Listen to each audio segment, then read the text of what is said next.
बड़ी I'm Sarim Khan and आज जो हम लोग स्टडी करने वाले हैं we will study about electrostatics. अब इलेक्ट्रोस्टैटिक्स बेसिकली क्लास 12 का जो फर्स्ट चैप्टर है, यहाँ पे first of all we are gonna learn कि इस चैप्टर में हम लोग स्टडी क्या करते हैं एंड क्यों करते हैं, एंड बेसिकली ये जो चैप्टर है इलेक्ट्रोस्टैटिक्स कैसे it is related to the other chapters like electrodynamics, and as you will be studying about magnetism, कैसे everything is related by just the basic concept of charges जो Coulomb's law हम लोग study करते हैं। So first of all this chapter, ये video will be just for an introduction of electrostatics।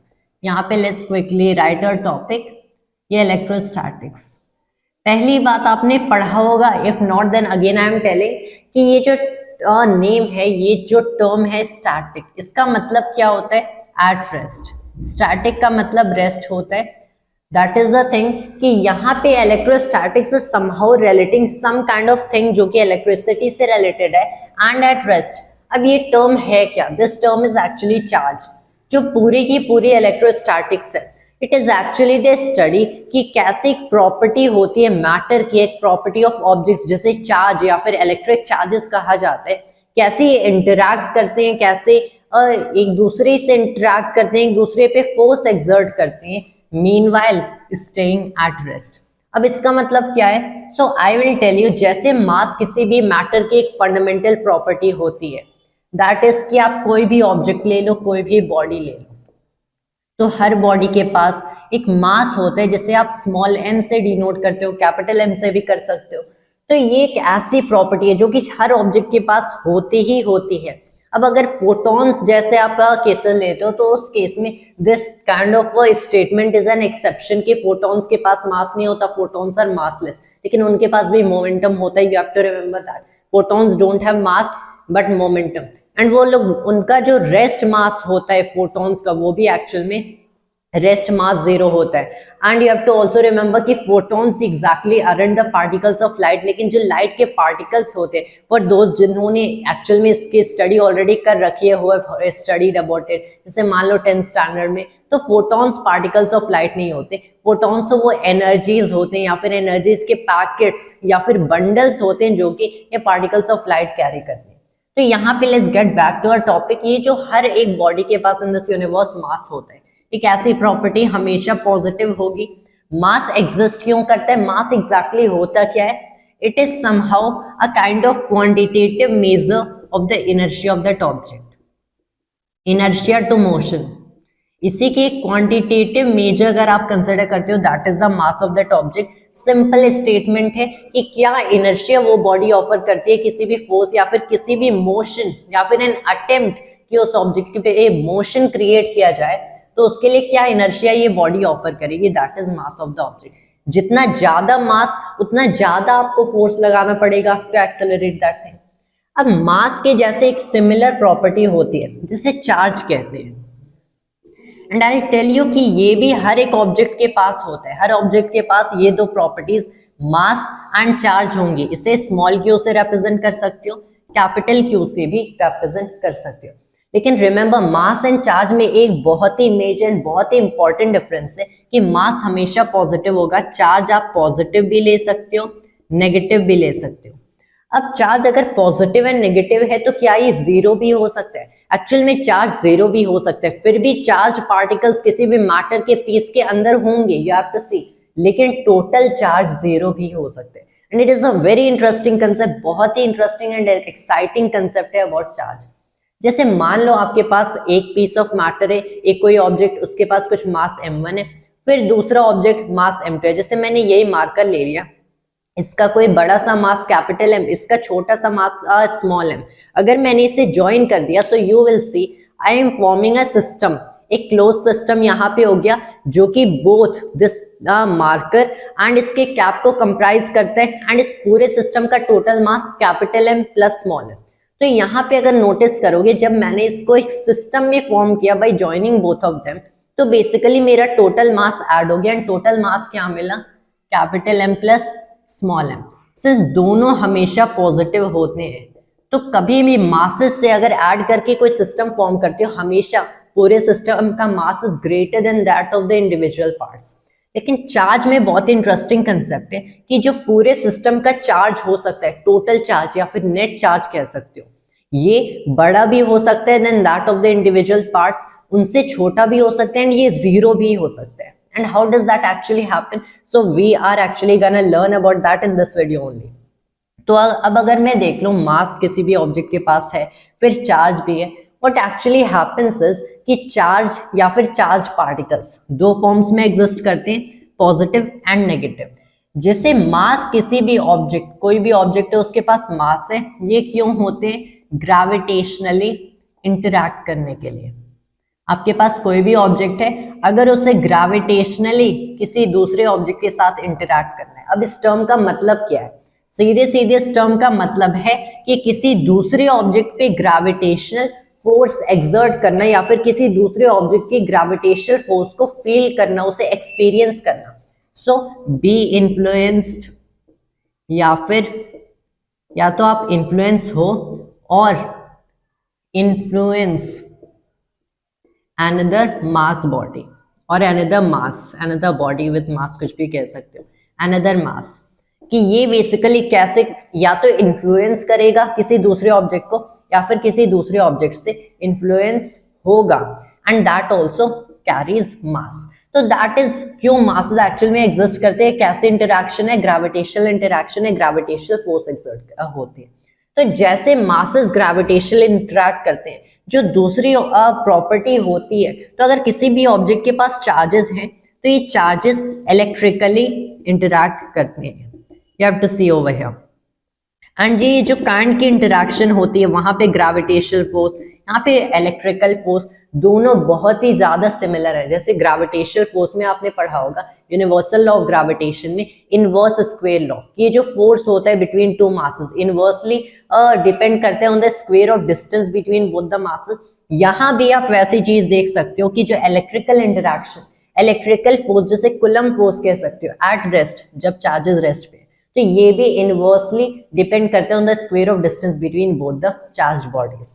So there are lot of similarities between this gravitational interaction and this electrical interaction, जो कि यहाँ पे आप देख सकते हो.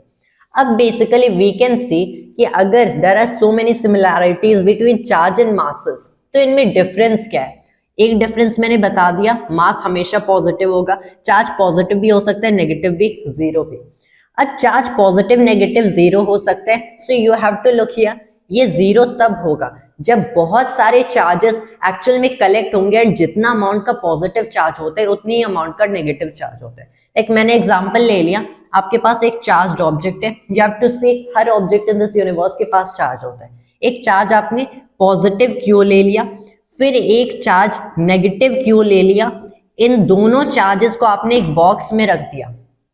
फिर आई आस्क यू कि इस बॉक्स के अंदर जो टोटल चार्ज है वो कितना है. So here what actually happens, it is plus q plus minus q, obviously zero answer आते हैं. तो total charge in this box कितना है? जीरो है.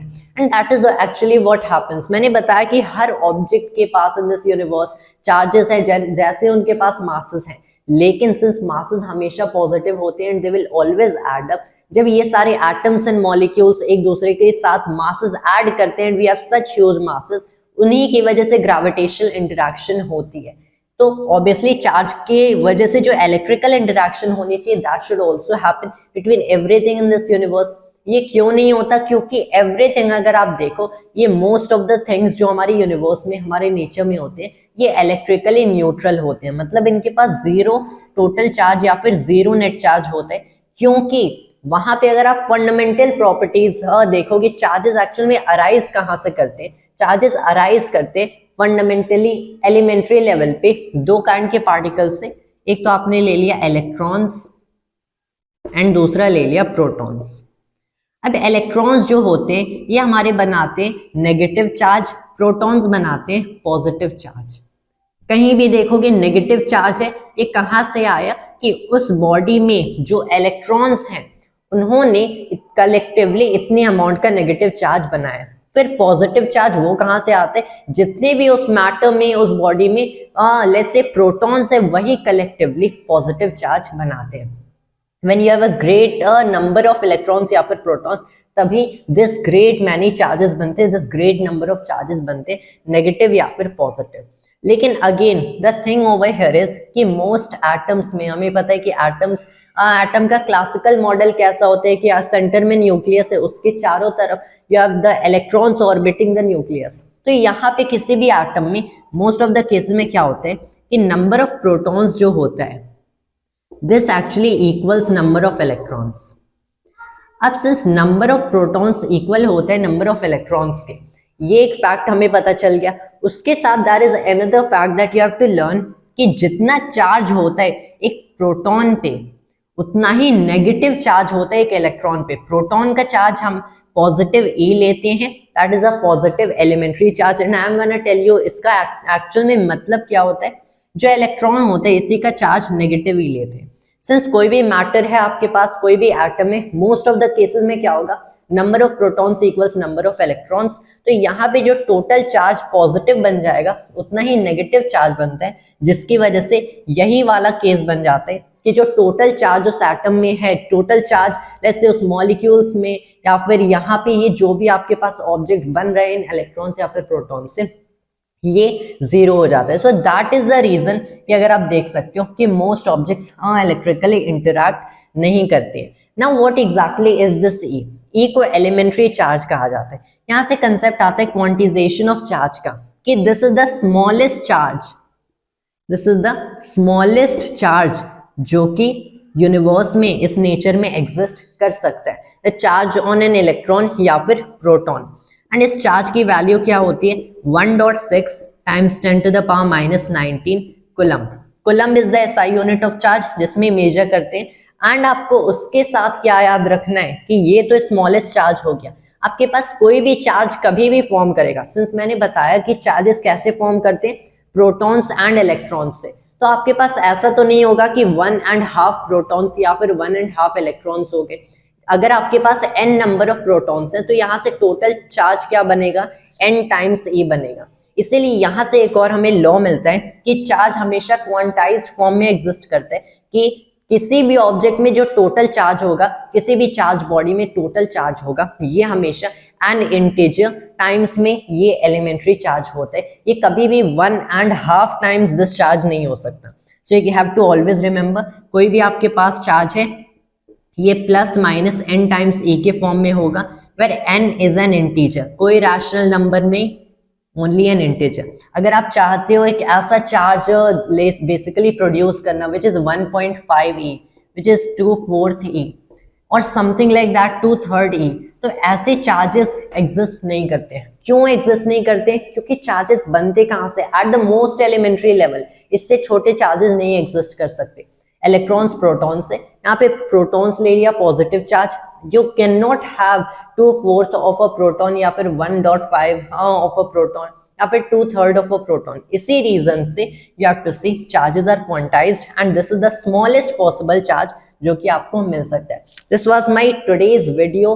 The video was pretty short, लेकिन आपको समझना है कि दिस इज अबाउट चार्जेस, कि कैसे चार्जेस, ये जो काइंड की प्रॉपर्टी होती है ऑफ ऑब्जेक्ट्स ऑफ मैटर, एक दूसरे के साथ इंटरैक्ट करते जब ये रेस्ट पे होते हैं। ऑब्वियसली इंटरैक्ट करेंगे तो नो लॉन्गर रेस्ट पे रहेंगे, कि जब ये एक दूसरे के साथ इंटरैक्ट करेंगे उसके बाद इनमें मोशन प्रोड्यूस हो जाती है। लेकिन when I say electrostatics is the study of charges interaction, charges and their interaction when they are at rest. मेरा मतलब ये है कि यहाँ पे एक चार्ज रखा है, यहाँ पे एक चार्ज रखा है, तो अभी ये एक दूसरे पे फोर्स एक्सर्ट करें, उसके बाद तो ऑब्वियसली यहाँ पे एक्सेलरेशन होगी। एंड इवन अगर एक्सेलरेशन है, इवन अगर मोशन में हम लोगों ने कंसिडर करते तो भी कोई दिक्कत नहीं है। द ओनली थिंग कि तब इनकी जो इंटरैक्शन होगी ये सिर्फ इस इलेक्ट्रोस्टैटिक फोर्स से नहीं होगी, एक और काइंड की फोर्स आ जाती है जो कि मैग्नेटिक फोर्स होती है, but that is not discussed in electrostatics. वो मैग्नेटिज्म में सेपरेटली डिस्कस्ड होता है। So that was my today's video on the introduction of electrostatics and thanks to all viewers.